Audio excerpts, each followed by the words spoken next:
The concept of treason can be dated back to the early Roman Republic, but was defined by nebulous criteria. Frederic William Maitland, author of the History of English Law before the time of Edward I, has said that treason is a crime of vague circumference and more than one center. Early French and Anglo-Saxon laws for the prosecution of persons deemed traitorous were inspired by, and in some cases, directly pulled from, late Roman and Germanic conceptions of the crime. It would be the common laws of this time period which would most directly influence those customary in King Arthur's court, assuming its existence is founded in more than the legends and fables of medieval romances. The origins of the word treason, as speakers of English would recognize it, date to the 13th century. Indeed, prior to the Treason Act of 1351, there were few laws which outlined comprehensively the legal qualifications for treason, or the appropriate punishments for said crimes. The process of conviction, trial, and sentencing of traitors such as Lancelot or Mordred in Arthurian literature was greatly informed by the very real, very gruesome practices of both French and English courts, depending on the geopolitical origin of the text's author. Pre-Norman conquest conceptions of treason.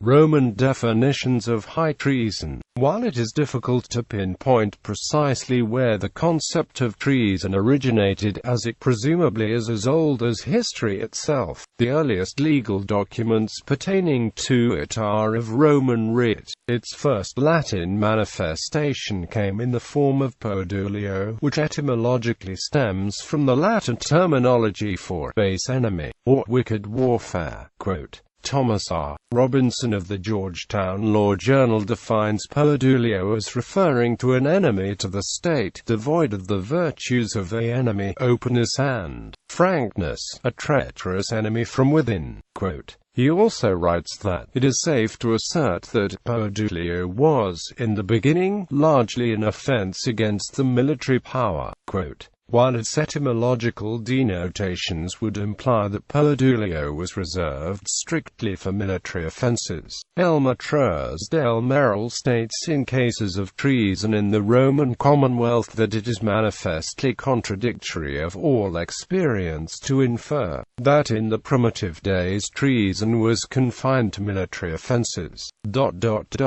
There is no period traceable when military crimes alone were classed as treason. Towards the end of the Republic, podulio was phased out of its common usage, in favor of a term which, in the words of Merrill, did not seem to suggest the idea of military delinquency as its essential element of applicability. Crimen majestatis, or majestic offences, became the general-purpose term for all acts falling under the category of treason. Following the rise of crimen majestatis in popular use, podulio was retrospectively relegated to solely military insurrections and rebellions. Majestatis literally refers to the supreme status and dignity of the nation, but was more commonly used to refer to the supreme dignitary of the state, His Majesty the Emperor. This informed the later Middle Age interpretations of treason as offences specifically contra the royal family. Two laws in particular, Lex Julia Majestatis and Lex Quisquus, served to frame the general definitions of treason not only in Rome, but in early medieval Europe. Centuries later, Lex Julia Majestatis defined the following as treason. Lex Quisquus appended the previous statute to include assassination of the emperor's councillors, failing to reveal or report a treasonous plot, and perhaps most importantly, the cogitation of treasonous acts against the crown, or cognitive erit contra animum regis, as acts of treason. It is best known, however, for its provisions on punishment. Quote,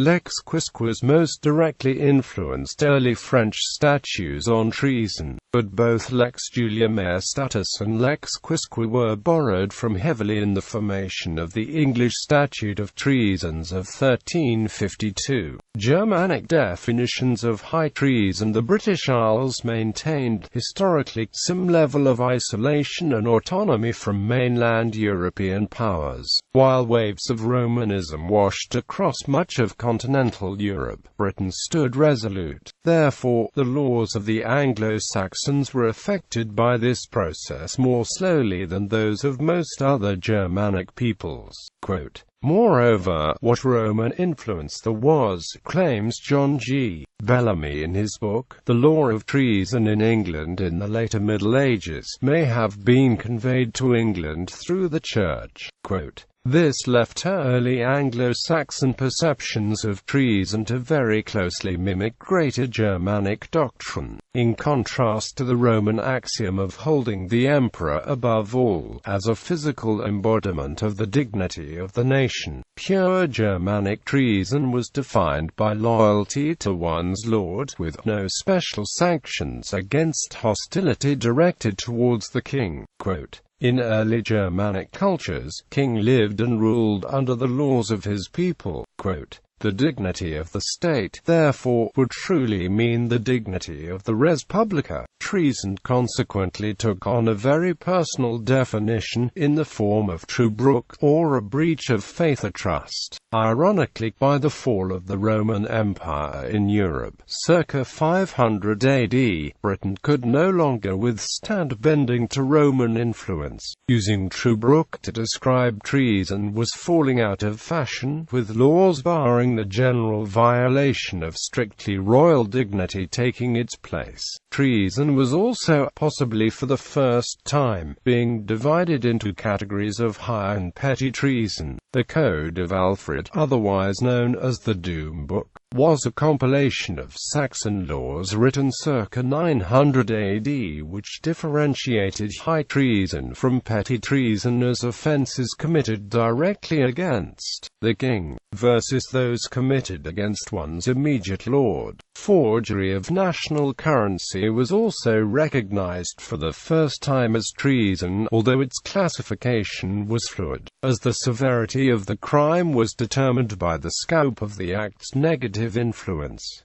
Post-Norman conquest conceptions of treason. French definitions of high treason. French royal officials adopted the Roman laws of Lex Julia Maestatis and Lex Quisque. They defined the highest form of treason as regicide, or the murder of a king, second to the actual assassination of a monarch or attempts to depose him. Plots to overthrow the king, deposition, and conspiracy to replace him at the helm of government were all defined as high treason. Although threats against the king were considered most grave in nature, those made against the royal family were also serious offences. Causing harm to any members of the royal family also constituted treason. Beyond the self-evident treasonous crimes of murder, injury, and conspiracy, were more vaguely defined offences involving the royal family. Those implicated in scandals surrounding members of the royal family could also be accused of treason. In 1314, Philippe and Gauthia, all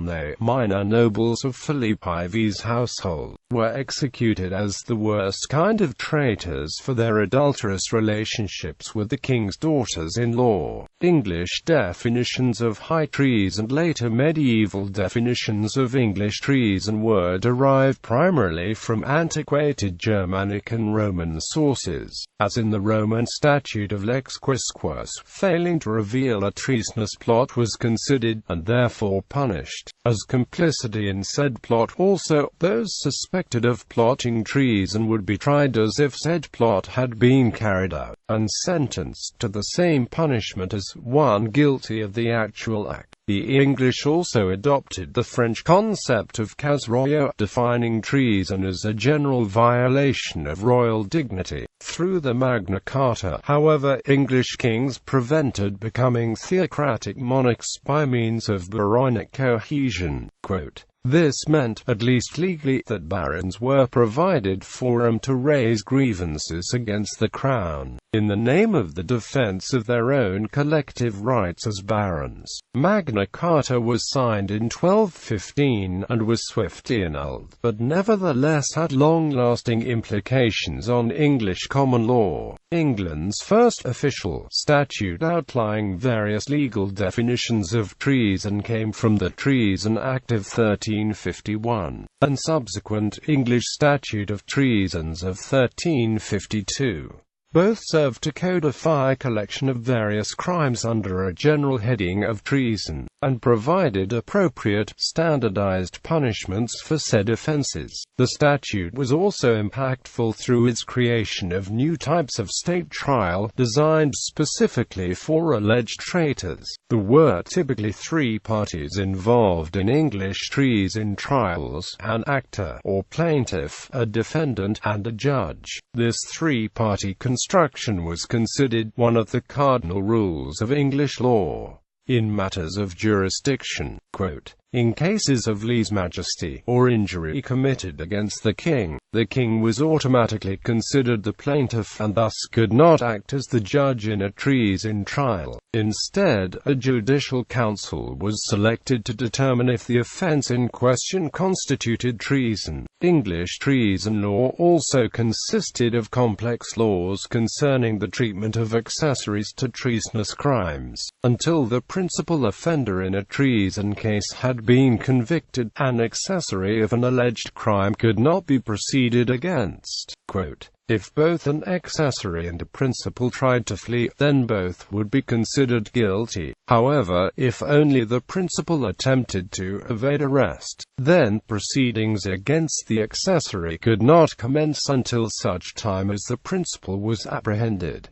Treason and knighthood. Knightly treason was seen, naturally, as a betrayal of a knight's chivalric code. By its nature, treason betrays the chivalric values of loyalty and brotherhood. The status of knighthood was fiercely defended as one of true nobility and manhood. Therefore, knights who committed treasonous crimes threatened to undermine the sanctity of the order as a whole, and all that it stood for. Thus, punishments for knights and nobles deemed traitors typically involved some kind of process in which their identities as both knights and men were stripped away. Executions of treasonous knights included a process of removing the physical representations of the titles, such as breaking of the traitor's sword and striking of his spurs, removing his sword belt, and publicly stripping him of the rich clothing that visually communicated his status. Quote, "Punishments could also include an either literal or symbolic emasculation of the accused, through dismemberment or disembowelment. These punishments feminized the traitor, thus separating him from the ranks of true knights and true men, implying that his status as a traitor rendered him a false version of both. By severing those convicted of treason from their identities as knights and men, they thus preserved the elite masculine identity of knighthood." Treason in Sir Thomas Malory's time. Sir Thomas Malory, author and compiler of La Morte d'Arthur, the preeminent compilation of Arthurian of its time, was writing during a time of great political upheaval in Britain. As Robert Kelly writes in his article, Malory and the Common Law, treason cases were never more politicized and controversial in the late medieval period than they were in Malory's time during the conflict between the Lancastrians and the Yorkists. Quote, "The War of the Roses was a series of sporadic political conflicts in Britain for the throne, spanning from 1455 to 1487. The war was fought between two rival factions of the House of Plantagenet, Lancaster and York, for ultimate control of the crown, and was ended when a Lancaster, Henry Tudor, defeated Yorkist King Richard III at the Battle of Bosworth Field in 1485, though there were several smaller political skirmishes afterwards. During the War of the Roses, accusations of treason were frequent and often ill-founded. A provision in the Treason Statute of 1352 stated that an act of treason only had to be imagined to be treasonous, because it was difficult to determine whether or not a person was imagining treason. Words spoken against the current king were taken to be indicative of traitorous thoughts. Similarly, words spoken in favor of a deposed king were taken as treason against the one currently in power. As such, accusations of treason were often used as a means for eliminating political enemies or framing opposition. Sir Thomas Malory was likely familiar with the details of the English Statute of Treasons. Despite not being formally charged with treason, the night prisoner Malory was convicted of a number of egregious crimes, including theft, poaching, extortion, rape, and attempted murder of the Duke of Buckingham. He was also purportedly involved in the War of the Roses, in favor of the House of Lancaster. Edward Hicks writes in his biography of Malory that, though he were involved in the civil strife of Lancaster and York, and dealt with as a traitor by victorious enemies, that Malory not only failed to receive capital punishment, but was permitted to pass his inheritance on to his children. Between 1468 and 1470, 4 general pardons were granted by Edward IV to incarcerated Lancastrians. Sir Thomas Malory was excluded from all 4, and died in prison in 1471, shortly after completing Morte d'Arthur. His failure to be outright executed for treason alone, ignoring the various other infractions attributed to him, have led many to believe that Malory may have been a victim of political strong-arming. Punishments of treason. French punishments of treason. The punishments for those convicted of treason were often brutal and, by modern standards, distastefully contrived, due to the severity of the crime. As an offense against the entire state, traitors were often executed publicly in a manner that would serve as an example and a warning for others. Both decapitation and hanging were common execution practices, but a traitor's death could be clearly distinguished by that of other felons by additional penalties of drawing and or quartering. Quote, women accused of treason were often burned at the stake, and clerics were often drowned. Not all punishments of treason were considered capital. Quote, other non-capital punishments included the pillory, the wheel, or the removal of the accused size. One source reads that, in 1476, Jean Bon, the would-be assassin of the Dauphin Charles, was fortunate not to be punished capitally, though he did have his eyes gouged out. Quote, punishments of treason could also contain a sense of macabre, poetic justice, or a punishment tailored to fit the crime, as in the instance of counterfeiter Jean Joy, who was boiled alive, presumably because his crime involved the melting down of coin. Quote, imprisonment for traitors was usually the result of a reduced death sentence, rather than of an initial sentencing, and punishments of banishment were announced when the accused escaped. Punishments for petty treason usually involved the paying of fines in the range of 500–18,000 livres tournois for breach of safeguard, private war, or violation of a truce, and were payable to the plaintiff. Larger fines were enacted for embezzling large sums and were payable to the Crown. English punishments of treason. Medieval English punishments of treason were highly similar to those of the French in terms of both the brutality of the sentencing. Drawing and quartering were common practice to the extent that a quick beheading was considered the privilege of one of noble birth, while a death by hanging, drawing and quartering was reserved for those deemed ignoble. Quote, The English would also disembowel or burn the entrails of those executed for treason, in a practice distinct from the French. Those executed for treason in later medieval England would also often have the bodies put on display to symbolize the shamefulness and their excision from the body politic.